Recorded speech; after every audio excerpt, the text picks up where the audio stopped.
If a man is enmeshed to his mother, and he ends up spending most of his life doing things for her, he is not going to realize that he is a separate being. Deep down he will see himself as nothing more than an extension of his mother. And so her needs will be seen as his needs, and her feelings will be seen as his feelings.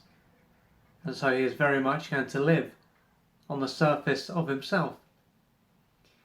And so in order for him to change his life, he will need to get in touch with his own needs, and he will need to realize that his needs are important. But before this can take place, he is going to need to wake up and to get out of the state that he is in, so that he can see that he is neglecting himself. And for this to take place, it will most likely require an external catalyst. And of course, in order for this to take place, there will need to be something within him, even if it is just a small part, that will end up co-creating this scenario. So he can end up getting into a relationship or having a breakdown or both. And one or both of these things will allow him, over time, to see that he is estranged from himself, is not living his own life, and that he needs to start taking care of his own needs and to do less for his mother. He needs to get his head out of his mother's world, and he needs to bring his awareness back into himself, back into his body, so he can start to live a life that is worth living, because he is not on this planet to neglect himself and to solely focus on his mother's needs. And so once he has had some kind of awakening, let's say,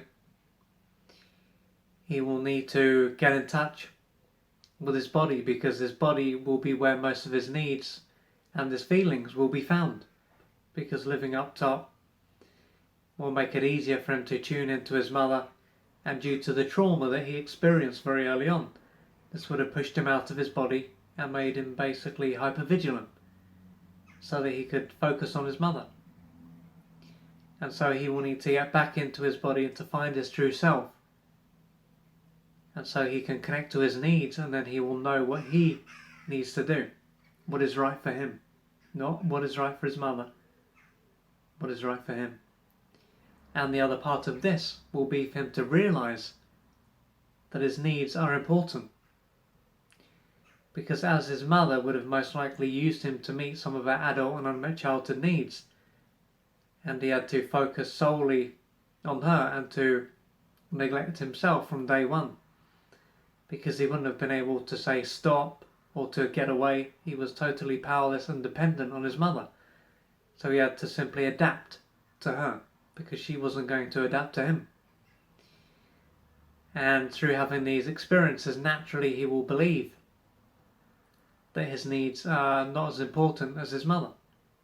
He can believe that his needs are bad and that he needs to hide them, because if he reveals them, he will be harmed or abandoned, because when he was a small child, he would have most likely been punished, disapproved of, and or abandoned if he revealed his needs. And so many years will have passed, but he will still carry these associations, because although he would have been conditioned to believe that his mother's needs are more important than his needs are the most important needs to him. Because if he doesn't take care of his own needs, if he is not there for himself, he won't be there to take care of anyone. And if he has just had a meltdown or a breakdown, this is something that will be crystal clear to him, because he will have neglected himself for so long, and he would have ended up hitting rock bottom. So if you're a man and you can relate to this, it will be essential for you to get back into your body and to realize that your needs are important. They're not bad. There's nothing wrong with them. And through taking care of your needs, you can truly be there for others. So if you can relate to this, you may need external support from a therapist or a healer, but the main thing is that you reach out and don't suffer in silence. To find out more about the services that I offer and how I can assist you on your journey, go to www.oliverjrcooper.co.uk or email me at info@oliverjrcooper.co.uk. I'm looking forward to hearing from you.